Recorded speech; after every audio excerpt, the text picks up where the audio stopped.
It has never been done before. It's been done a couple of times, actually. It has never been Jack done Kennedy before. lowered tax rates, increased growth. Ronald Oh, Reagan. now you're Jack Kennedy. Ronald Reagan. Joe Biden and Paul Ryan have a frank exchange of views with the economy and foreign policy dominating the vice presidential debate. You're watching Inside Story, US 2012 from Washington.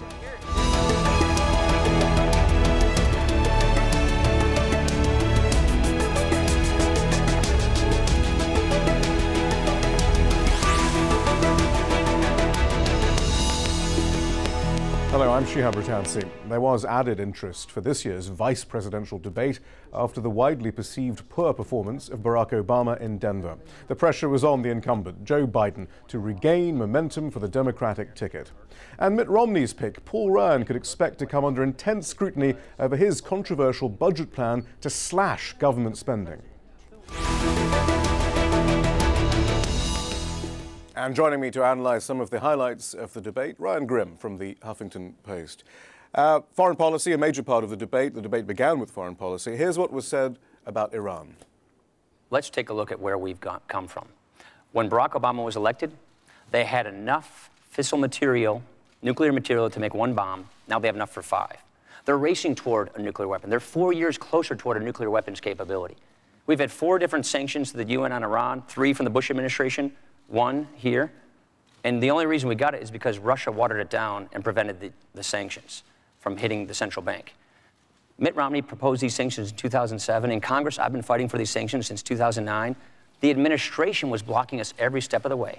Only because we had strong bipartisan support for these tough sanctions were we able to overrule their objections and put them in spite of the administration. Imagine what would have happened if we had these sanctions in place earlier. You think Iran's not brazen? Look at what they're doing. They're stepping up their terrorist attacks. It's incredible. Look, imagine had we let the Republican Congress work out the sanctions. You think there's any possibility the entire world would have joined us? Russia and China, all of our allies. These are the most crippling sanctions in the history of sanctions, period. When Governor Romney's asked about it, he said, we got to keep these sanctions. When you say, well, you're talking about doing more, what you're going to go to war? Is that what you want to do now? We want to prevent war. The interesting thing is how they're going to prevent war. How are they going to prevent war? They say there's nothing more that they say we should do than what we've already done. But number 2, the Iranians the Israelis and the United States, our military and intelligence communities are absolutely the same exact place in terms of how close the Iranians are to getting a nuclear weapon. They are a good way away. There is no difference between our view and theirs. When my friend talks about fissile material, they have to take this highly enriched uranium, get it from 20% up, then they have to be able to have something to put it in. There is no weapon that the Iranians have at this point. Both the Israelis and we'll know if they start the process of building a weapon. So all this bluster I keep hearing, all this loose talk, what are they talking about? So once again, substantively, it doesn't seem there's a great deal of difference between Romney and Obama on Iran. However, was Ryan there suggesting that their presidency wouldn't rely on the UN so much? And it's a theme that came out a bit later in the show as well. But right, it was hard to find much difference on that front. But what Biden said, it is a lot of bluster. And it was interesting to see on a national stage to have some actual facts when it comes to Iran and its nuclear weapons program laid out for the American people. If you tell the American people, hey, these people are going to have a bomb, we need to bomb them right now, they practically already have it, let's get them. They're not that hard to rile up. But Joe Biden's doing the opposite thing. He's saying, look, they don't have it, and we'll know if they do get it, so stop waving. What's interesting about that is arguably it's President Obama who's riled up the American public by not challenging that narrative and in fact boxing himself into a corner for military action. That's why so many people in the foreign policy establishment were so concerned. And it could be so politically decisive to have seen Biden do this and to see it work, because a lot of politicians are just simply amoral. They want whatever is the most advantage for their party, and a lot of operatives, Democratic operatives, could have watched this and said, hey, that actually really worked. Ryan looked like he had no idea what he was talking about and trying to respond to Biden talking some sense. Interestingly, on a side note, though, a lot of focus on the moderator, this time Martha Raddatz. She had completely bought into that hawkish narrative, too. Her first question was, Iran is the greatest national security threat that we face. So, right. I mean, that's very revealing, too, about the whole nature of this discussion in Washington, again, egged on by President Obama and his State Department, arguably. There. And she's getting a lot of praise, in the Beltway and outside of it for her performance. And I think stylistically she did a tremendous job of keeping the debate going, etc. But you're right. There was that comment, and then later she really went after Biden about withdrawing troops. She said, "I've spoken to generals who wanted more American troops for the next fighting season in Afghanistan." And frankly, if the country has a fighting season, yeah. At what point do you say, okay, it's very revealing about the nature of the political discourse in Washington, D.C. right now. Anyway, so then it just went into the usual descent into who was more prostrate in front of Bibi Netanyahu and so forth. So let's move on. We'll come back to foreign policy. The economy is next. Let's hear the first salvos on the economy. The economy was in free fall. We had the Great Recession hit. 9 million people lost their job. $1.6 trillion in wealth lost, in equity in your homes and retirement accounts for the middle class. We knew we had to act for the middle class. We immediately went out and rescued General Motors. We went ahead and made sure that we cut taxes for the middle class. And in addition to that, when that occurred, what did Romney do? Romney said, no, let Detroit go bankrupt. We moved in and helped people refinance their homes. Governor Romney said, no, let foreclosures hit the bottom. But it shouldn't be surprising for a guy who says 47% of the American people are unwilling to take responsibility for their own lives. My friend recently in a speech in Washington said 30% of the American people are takers. These people are my mom and dad, the people I grew up with, my neighbors. They pay more effective tax than Governor Romney pays in his federal income tax. They are elderly people who, in fact, are living off of Social Security. There are veterans and people fighting in Afghanistan right now who are, quote, not paying any taxes. I've had it up to here with this notion that 47%, it's about time they take some responsibility here. And instead of signing pledges to Grover Norquist not to ask the wealthiest among us to contribute to bring back the middle class, they should be signing a pledge saying to the middle class, we're going to level the playing field. Did they come in and inherit a tough situation? Absolutely. But we're going in the wrong direction. Look at where we are. The economy is barely limping along. It's growing at 1.3%. That's slower than it grew last year, and last year was slower than the year before. Job growth in September was slower than it was in August, and August was slower than it was in July. We're heading in the wrong direction. 23 million Americans are struggling for work today. 15% of Americans are living in poverty today. This is not what a real recovery looks like. We need real reforms for a real recovery, and that's exactly what Mitt Romney and I are proposing. It's a 5-point plan. Get America energy independent in North America by the end of the decade. Help people who are hurting get the skills they need to get the jobs they want. Get this deficit and debt under control to prevent a debt crisis. Make trade work for America so we can make more things in America and sell them overseas, and champion small businesses. Don't raise taxes on small businesses because they're our job creators. But then once again, when pushed about specifics on how you can cut taxes for the rich and then massively increase defense spending and so forth while somehow balancing the books, he didn't come up with any. And that kind of speaks to the narrative, too. Paul Ryan's always presented as a wonk, a maths guy, but the sums don't quite add up.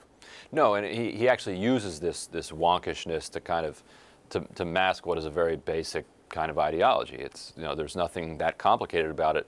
And, Martha could have, or Joe Biden could have challenged him on his analysis at the same time. He said, okay, wait a minute. You're saying that the economy grew slower this year than it did the year before and slower that year than it did the year before that. Okay, well, what's different about these years? Well, obviously, the stimulus. There was a ton of stimulus, Keynesian spending. That has run out. So if they were having a rational conversation, they might say, well, we need more stimulus. That's what economists are saying at this point, but they're not welcome in the Washington conversation anymore. Well, Joe anymore. Biden did bring up the stimulus rather successfully, actually. He did. In fact. Here it is. Let's not forget that they came in with one-party control. When Barack Obama was elected, his party controlled everything. They had the ability to do everything of their choosing, and look at where we are right now. They passed the stimulus. The idea that we could borrow $831 billion, spend it on all these special interest groups, and that it would work out just fine. that unemployment would never get to 8%. It went up above 8% for 43 months. They said that right now, if we just passed this stimulus, the economy would grow at 4%. It's growing at 1.3. When could you get it below 6%? That's what our entire premise of our pro-growth plan for a stronger middle class is all about. Getting the economy growing at 4%, creating 12 million jobs over the next 4 years. Look at just the $90 billion in stimulus. And the vice president was in charge of overseeing this. $90 billion in green pork to campaign contributors and special interest groups. There are, just at the Department of Energy, over 100 criminal investigations that have been launched into just how stimulus spends are being spent. Martha, look, his colleague runs an investigative committee, spent months and months and months going into this. This is the Inspector General. Months and months. They found no evidence of cronyism. And I love my friend here. I'm not allowed to show letters, but go on our website. He sent me 2 letters saying, by the way, can you send me some stimulus money for companies here in the state of Wisconsin? We sent millions of dollars. You know why he said you did ask for stimulus money, sure he correct? did. By the way, on 2 occasions, we advocated for constituents who are applying for grants. I mean, do you think that was a big bird moment? I don't know. Is that going to be seized upon? I mean, that's pretty, you're being caught bang to rights, basically. You say you don't want stimulus, but you asked for it yourself. Right. It was good. And it was fun to see somebody actually stand up for government spending for once. And you saw Paul Ryan with no response at all. Yes, we helped out some constituents who, and then Joe Biden went on to make the case, the accurate one, well, if this money is so harmful to the economy, why would these companies want it? And obviously it's not money. But like Iran, though, it does raise that question as to why then President Obama doesn't say that more often. I mean, he seems to have accepted the fundamental framework on Iran about it, we want hell-bent on a nuclear weapon, and on stimulus, well, we can do this for a while, but then we have to get back to the deficit and so forth. He does accept these frameworks, and yet Joe Biden, for once, is actually expressing some of the thoughts that again, President Obama doesn't do. Paul Ryan is correct. There was one-party control. They could have pushed for more stimulus, which is what actually many economists said, and Obama didn't do that. There's some question about how much he could have gotten, and I don't know. But it's a fact that early in his administration, Obama did not want to push for that much spending. He was eventually persuaded by his economists to go for as big a package as he did. But you're right. He started using phrases like, "We need to tighten our belt. We need to eat our peas." We're the economy, the government is like a family. You're like, no, the government is not a family. Families don't have world-class militaries. Families don't have printing presses that allow you to print money to pay off your own lending. So, you're right that he stumbled for years. Hopefully, he was watching Joe Biden tonight and thinking, yeah, hey, well, that's assuming that he works. believes it. Again, many progressives don't believe Obama. Doesn't matter. Stimulus. It doesn't matter what he believes. Right. He'll say what he thinks he needs to say to win the election. It's 4 weeks. And that's what the fear of many progressives is. Yes, actually. That's right. Afghanistan. Then here's another interesting portion. Interesting discussion about strategy here. Problems are growing at home, but problems are growing abroad. But jobs aren't growing here at home. Let me go back to this. He says we're absolutely leaving in 2014. You're saying that's not an absolute, but you won't talk about what conditions would justify. Do you know why we say that? I'd like because to know we why. don't want to broadcast to our enemies, put a date on your calendar, wait us out, and then come back. But you agree with the timeline. We do agree. We do agree with the timeline and the transition. But what any administration will do in 2013 is assess the situation to see how best to complete this timeline. What we do not want to do in 2014. What we do not want to do is give our allies reason to trust us less, and our enemies more. We don't want to embolden our enemies to hold and wait out for us and then take over the country. Martha, that's a bizarre statement. That's why we want to make sure. No, that's a bizarre statement since 49 of our allies, hear me, 49 of our allies signed on to this position. And we're reading that they want to 49 of our allies said out in 2014. Unless you set a timeline, Baghdad in the case of Iraq and Kabul in the case of Afghanistan will not step up. They're happy to let us continue to do the job. International security forces do the job. The only way they step up is say, fellas, we're leaving. We've trained you. Step up. So, just to summarize Paul Ryan's position on Afghanistan, we agree that the troops should be out by 2014. Just don't tell anyone.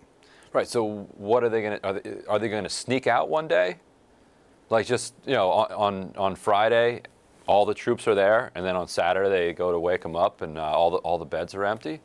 It makes no sense.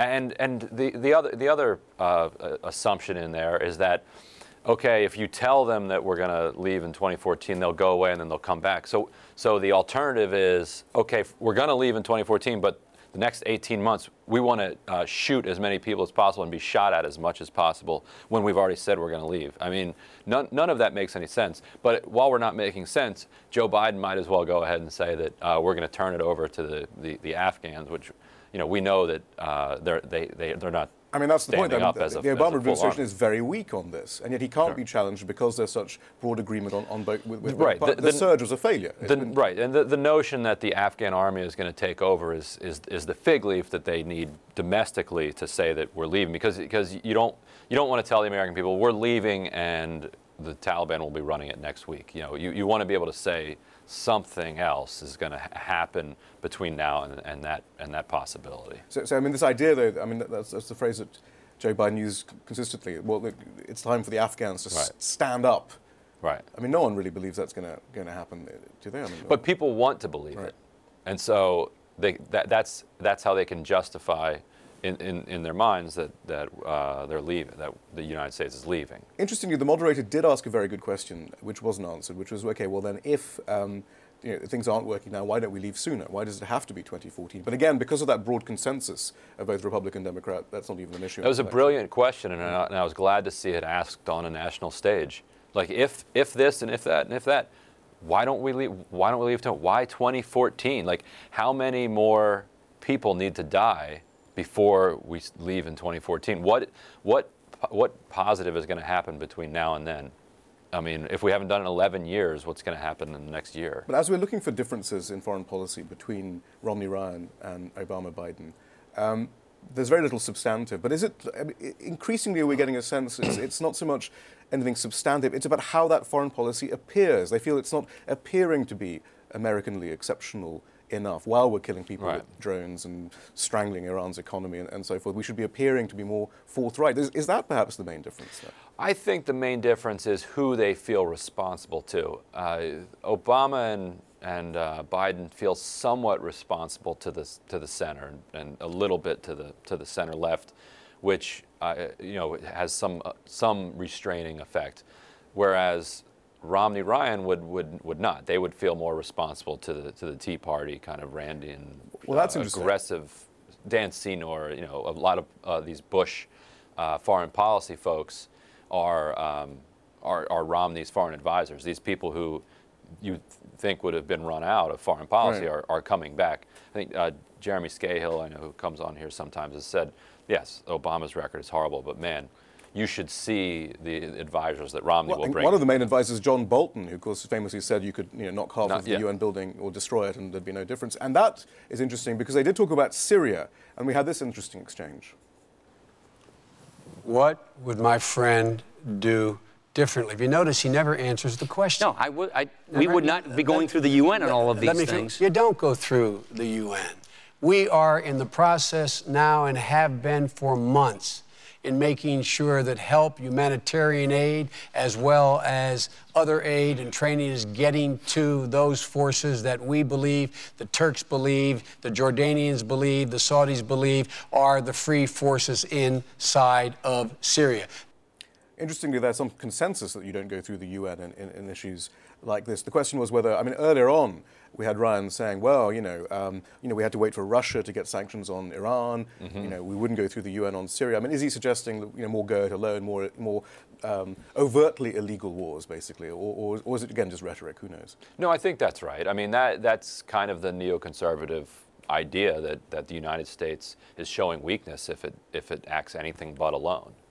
So I think yes. Although again, we've got to remember President Obama did use the UN on Libya, but then kind of misled Russia and China on that, which is one of the reasons why there's this impasse now, because they said, well, this isn't going to lead to direct intervention. And of course, then Susan Rice at the UN basically said, yeah, well, we wanted to do this all along, and we pulled them off. All right. Back to domestic issues. They should have seen that coming, by the way. I mean, okay, so Susan Rice kind of fooled them, but come on. Well, exactly. They're adults. I mean, they know what they wanted to hear. It is a murky world out there. Back to domestic issues. This is a key issue here in the U.S. I don't see how a person can separate their public life from their private life or from their faith. Our faith informs us in everything we do. My faith informs me about how to take care of the vulnerable, about how to make sure that people have a chance in life. Now, you want to ask basically why I'm pro-life? It's not simply because of my Catholic faith. That's a factor, of course. But it's also because of reason and science. Now, I believe that life begins at conception. That's why, those are the reasons why I'm pro-life. Now, I understand this is a difficult issue, and I respect people who don't agree with me on this, but the policy of a Romney administration will be to oppose abortion with the exceptions for rape, incest, and life of the mother. Life begins at conception. That's the church's judgment. I accept it in my personal life. But I refuse to impose it on equally devout Christians and Muslims and Jews. And I just refuse to impose that on others, unlike my friend here, the congressman. I do not believe that, that we have a right to tell other people that women, they can't control their body. So, Ryan, perhaps first of all, explain just how important this issue is right now in the election.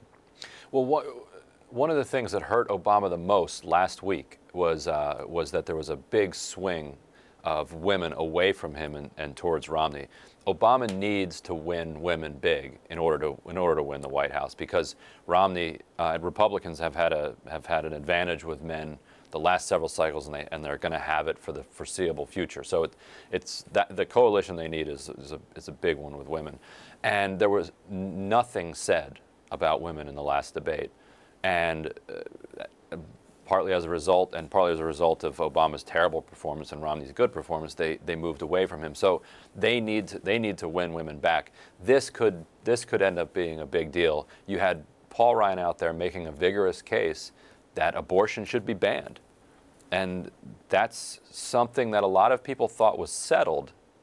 You know, we knew that there was this pro-life movement out there that's still fighting a rearguard action, but people didn't think that in their lifetime that they would see a time when abortion was made illegal again. And there are several Supreme Court justices who might not make it through another term, either for one reason or another, and it's a very tight balance, so it could go either way. Interestingly, Mitt Romney, though, seems to have been equivocating on this issue, whereas with Paul Ryan, there's no mistaking what that was. There's no mistaking with Paul Ryan. Romney equivocates on everything, but he came out recently and said, no, I'm a pro-life president, and I'll be a pro-life president. It's interesting, in the early part of the debate about Iran in particular, there was much talk of ayatollahs and so forth, but clearly Ryan there is saying he's quite happy if he gets into government to impose his religious views on women, basically. Yeah, and he said I'm not going to have unelected judges making this policy, which is saying that I'm not going to allow the Supreme Court to uphold what is a constitutional right. There's two ways of saying that. So that was quite a moment. All right. So where does this leave us? How does this prepare us for the next debate then with President Obama and Mitt Romney? Well, it stops the bleeding. Obama was badly beaten up last week, so this at least turns things around. Most people are saying this was a win for Biden. I think it was a win for him. Most Republicans are saying that it was at best a draw. So if Republicans are saying it was a draw, Democrats are saying it was a win, then it leans Democratic. Then you have Obama and Romney coming in on Tuesday, and it's anybody's ball game from there. But still, details. We're still looking for details specifically on the economy. I mean, again, and somehow they're able. So far, Romney and Ryan so far have been able to wiggle out of that. I guess that's the key, though, isn't it? How do you create these jobs by slashing taxes on the rich? And nobody thought that he'd be able to go this far without releasing his tax returns, for instance. But it's clear now that he will make it all the way to the election without doing it. If you can do this. That's tomorrow. Yes, you can get away with it. You can do it. Ryan Grim, thank you very much. That's all from the team in Washington, D.C. for now. Don't forget to follow us on Twitter and Facebook, where you can find more information about the program.